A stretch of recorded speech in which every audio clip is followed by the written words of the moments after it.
Bismillahirrahmanirrahim. Assalamualaikum warahmatullahi wabarakatuh. Alhamdulillahilladzi arsala rasulahu bil huda wa dinil haq liyudhhirahu 'alad dinihi wa kafa billahi syahida. Asyhadu an la ilaha illallah wa asyhadu anna Muhammadar Rasulullah. Allahumma shalli ala Muhammad wa ala ali Muhammad. Anak-anakku sekalian, apa kabarnya hari ini? Alhamdulillah, luar biasa. Allahu Akbar. Semoga anak-anakku semuanya dalam keadaan sehat walafiat tanpa kekurangan apapun. Baik, hari ini kita akan membahas bab kedua, yaitu mengenal nama Allah dan kitabnya. Tetapi kita membahas tentang mengenal Allah lewat Asmaul Husna. Baik, sebelum kita memulai, kita buka pertemuan ini dengan sama-sama melafazkan lafaz basmalah. Bismillahirrahmanirrahim. Anak-anak sekalian, 2 minggu yang lalu Pak Endang sudah memberikan tugas untuk menghafalkan Asmaul Husna. Tapi kayaknya masih banyak yang belum hafal ya, atau yang belum banyak mengirimkan video. Hanya 4 orang barunya ya. Ada 4 orang yang baru mengirimkan videonya. Tapi nggak apa-apa, yang lain tetap Pak Endang masih tunggu ya. Baik, hari ini kita mengenal Allah lewat Asmaul Husna. Apa itu Asmaul Husna? Nah, Asmaul Husna artinya nama-nama Allah yang indah, baik, agung, dan mulia sesuai dengan sifat-sifatnya. Nah, jadi itu yang namanya Asmaul Husna. Dalam artian perkataan asma berarti nama, dan husna berarti yang baik atau yang indah. Jadi Asmaul Husna adalah nama-nama milik Allah yang baik dan indah. Nah, Asmaul Husna juga merujuk kepada nama-nama sebutan gelar sekaligus sifat-sifat Allah Subhanahu wa taala yang indah dan baik. Istilah Asmaul Husna juga dikemukakan Allah Subhanahu wa taala dalam surat Toha ayat ke-8 yang artinya, Dialah Allah, tidak ada Tuhan yang berhak disembah melainkan Dia. Dia mempunyai Asmaul Husna atau nama-nama yang baik. Kemudian surat Al-A'raf ayat 180, milik Allah lah nama-nama yang indah, dan mohonlah kepadanya dengan menyebut nama-nama tersebut. Artinya ketika kita berdoa, kita disuruh oleh Allah untuk menyebut namanya. Ya Razak, untuk memulihkan rezeki. Ya Allah ya Rahman, mudah-mudahan pengasih dan penyayang. Ya Rahman ya Rahim. Jadi ketika kita berdoa, Allah meminta kita untuk menyebut nama-nama beliau seperti Asmaul Husna tadi. Nah, anak-anak sekalian, hari ini kita akan membahas hanya 3 aja untuk pembahasan Asmaul Husna dari yang 99 itu. Nah, yang pertama kita akan membahas tentang Al-Mumit. Nah, Al-Mumit artinya yang maha mematikan. Jadi Allah yang mematikan semua yang ada di dunia ini.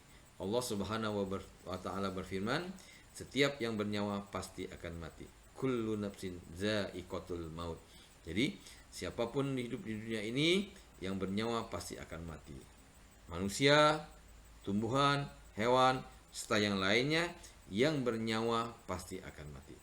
Oleh karena itu, kematian tidak dapat dihindari manusia. Kematian bukanlah sesuatu yang ditakuti, akan tetapi kematian adalah tangga menuju kebahagiaan abadi. Artinya, kita manusia tidak bisa menghindar kematian dimanapun kita berada. Ya, kemudian kematian itu tidak menentukan dia mau muda, tua, ataupun anak-anak. Ketika sudah waktunya untuk meninggal dunia, maka akan mati, akan meninggal. Atau tidak memandang sakit atau sehat. Terkadang ada orang yang sakitnya sudah bertahun-tahun, tapi mohon maaf tidak meninggal. Tetapi ada yang masih sehat, bugar, ya, kadang-kadang masih bisa bermain, tiba-tiba besoknya sudah tidak ada lagi. Tapi itu semuanya adalah ketentuan Allah. Allah lah yang menentukan siapa yang berhak dimatikannya. Ya. Kemudian kematian ini adalah tangga menuju kebahagiaan abadi. Artinya ketika kita meninggal itu nanti kita akan diharapkan bisa menuju sebuah tangga kebahagiaan abadi. Dengan cara apa? Dengan cara mau banyak beramal. Kalau kita sudah meninggal, harapan kita adalah amal-amal yang telah kita lakukan di dunia ini bisa menjadi tabungan buat kita di akhirat nanti. Nah, bila kita ingin bahagia, kuncinya adalah mengikuti perintah Allah dan Rasulnya.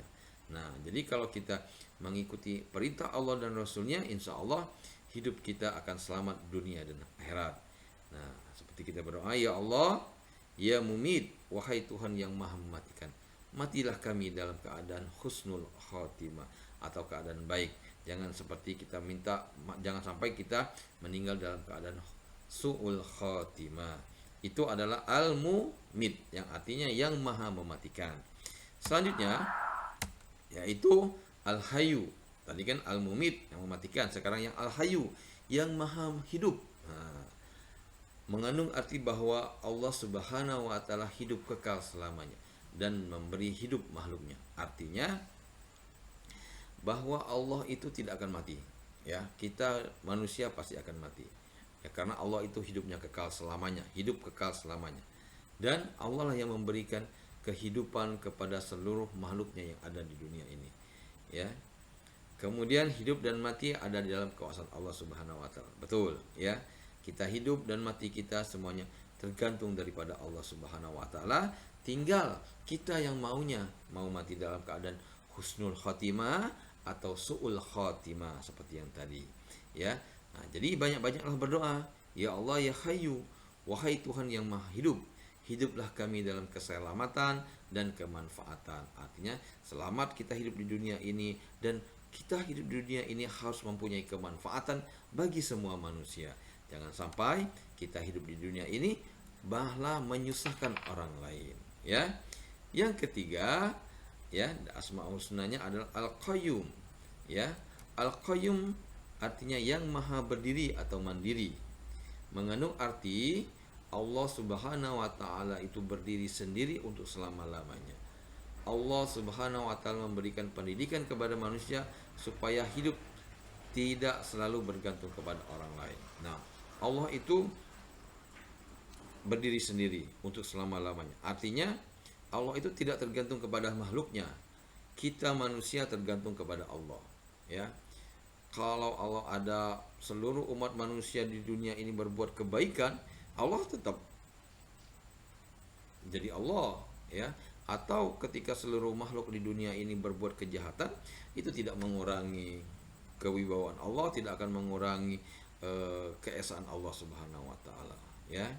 Kemudian di dalam hidup ini kita, ya, Allah mengajarkan untuk tidak selalu bergantung kepada orang lain. Artinya kita harus bisa mandiri, ya. Seperti apa? Kita lihat ketika kita masih kecil, ya.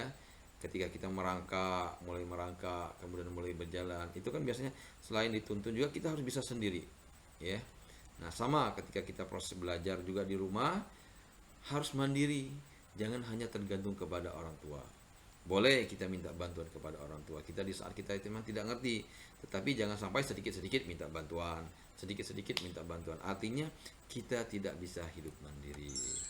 Nah, kemudian yang keempat adalah Al-Ahad, artinya yang Maha Esa, mengandung arti Allah itu Esa, Maha Tunggal. Jadi Allah itu tidak ada dua, tiga, ataupun Allah itu ya banyak. Tidak, Allah itu Esa, artinya tunggal. Sesuai dengan surah Al-Ikhlas, Qul huwallahu ahad, katakanlah Muhammad, dialah Allah yang Maha Esa. Disebut pula dengan Al-Wahid, artinya yang Maha Tunggal atau Maha Esa, tidak ada sekutu baginya. Jadi kita sebagai umat Islam yakin bahwa Allah itu satu, ya. Tidak ada dua, tiga, ataupun empat, ataupun yang banyak, ya. Mungkin beda dengan agama-agama yang lain yang mengatakan bahwa Allah itu mungkin Tuhan mereka ada yang Tuhan Bapa, Tuhan Anak, ataupun ada yang dewa ini, dewa itu, ya segala macam lah, ya. Artinya mereka lebih satu Tuhannya. Nah, sedang kita umat Islam harus yakin bahwa Allah itu Esa, tunggal, tidak ada yang lainnya, dan kita tidak boleh menyekutukan Allah, ya. Jangan sampai kita umat Islam menyekutukan Allah. Artinya menyekutukan Allah itu artinya menduakan Allah, ya. Nah, jangan sampai seperti itu. Artinya kalau kita sudah menyekutukan Allah, maka kita akan termasuk orang yang syirik. Syirik itu merupakan dosa besar, ya. Nah, Anak-anakku sekalian, mungkin itu yang dapat Bapak sampaikan. Semoga bermanfaat. Ya, nanti silakan bisa dipelajari lagi. Hanya 4 tadi. Mohon maaf atas segala kekurangan. Kita tutup pertemuan ini dengan sama-sama melapaskan lapas hamdalah. Alhamdulillahirabbil alamin. Subhanakallahumma wa bihamdika asyhadu an la ilaha illa anta astaghfiruka wa atubu ilaik. Billahi taufik wal hidayah. Assalamualaikum warahmatullahi wabarakatuh.